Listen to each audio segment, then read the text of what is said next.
Salut à tous, ici Frédéric Morel. Bienvenue sur ma chaîne dédiée à la science et aux découvertes scientifiques. Si vous êtes passionné par l'exploration de notre univers et les avancées scientifiques, pensez à vous abonner.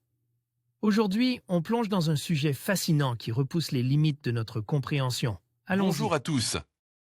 Dans cette vidéo, je vais vous parler d'une découverte fascinante faite par le télescope James Webb. Ce dernier a détecté des mystérieux mondes vagabonds qui ne sont ni des étoiles ni des planètes. Je vais vous expliquer ce que sont ces objets énigmatiques, comment ils ont été découverts et ce que cela signifie pour notre compréhension de l'univers. Restez avec moi pour plonger dans ce mystère cosmique. Les planètes tournent autour d'étoiles. Mais comment qualifier un objet de la taille d'une planète qui ne tourne pas autour d'une étoile? Un objet de la taille d'une planète, mais qui s'efforme comme une étoile? La question se pose depuis que des chercheurs ont découvert 6 de ces mondes vagabonds. NGC 1333. C'est une jeune nébuleuse qui forme des étoiles. Elle est située à environ 1000 années-lumière de la Terre, dans la constellation de Persée. Et le télescope spatial James Webb, JWST, vient de nous en offrir une vue spectaculaire.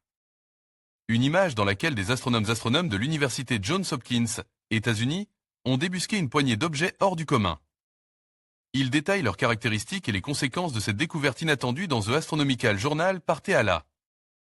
Rencontre du télescope James Webb en compagnie d'Astropierre, dans notre podcast Futura dans les étoiles.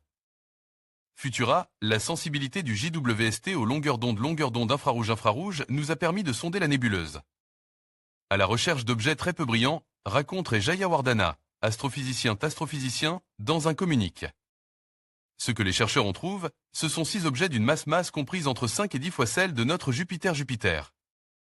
Des exoplanètes géantes, pourrait-on penser.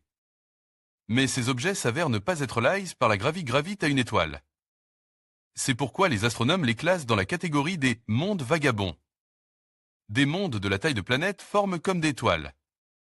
Des planètes géantes qui semblent s'être formées non pas comme des planètes, par accumulation dans des disques de poussière et de gaz, mais comme des étoiles, à partir de la contraction d'un nuage de gaz et de poussière. De quoi permettre aux astronomes d'affiner la connaissance qu'ils ont de la manière dont se forment les étoiles.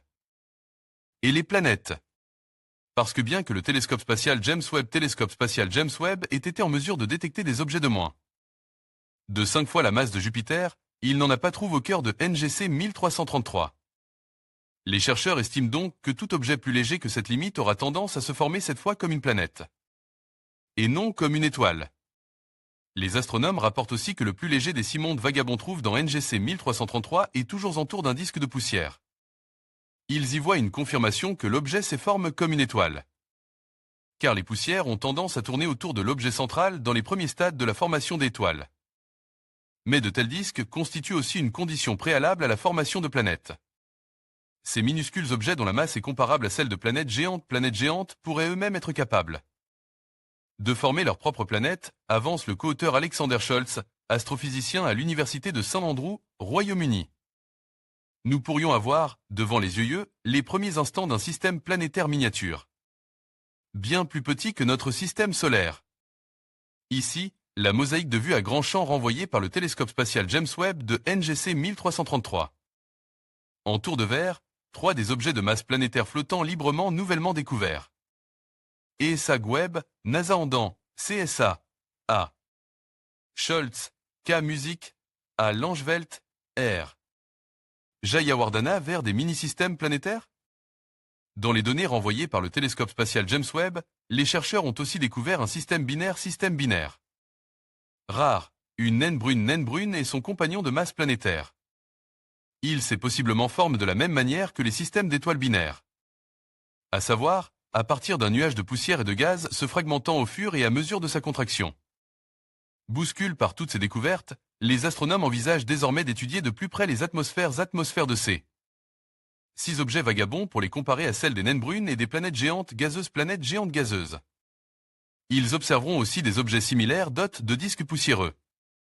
Objectif, explorer la possibilité de former des mini-systèmes planétaires ressemblant aux nombreuses lunes de Jupiter et de Saturne. En conclusion, la découverte des mystérieux mondes vagabonds par le télescope James Webb ouvre de nouvelles perspectives fascinantes sur notre compréhension de l'univers. Ces objets énigmatiques, qui ne se classifient ni comme étoiles ni comme planètes, nous invitent à repenser notre vision des corps célestes. Alors que la recherche continue, ces révélations pourraient bien transformer notre connaissance de la formation et de l'évolution des systèmes solaires. Restez curieux et suivez les prochaines avancées de la science spatiale. Merci de votre attention.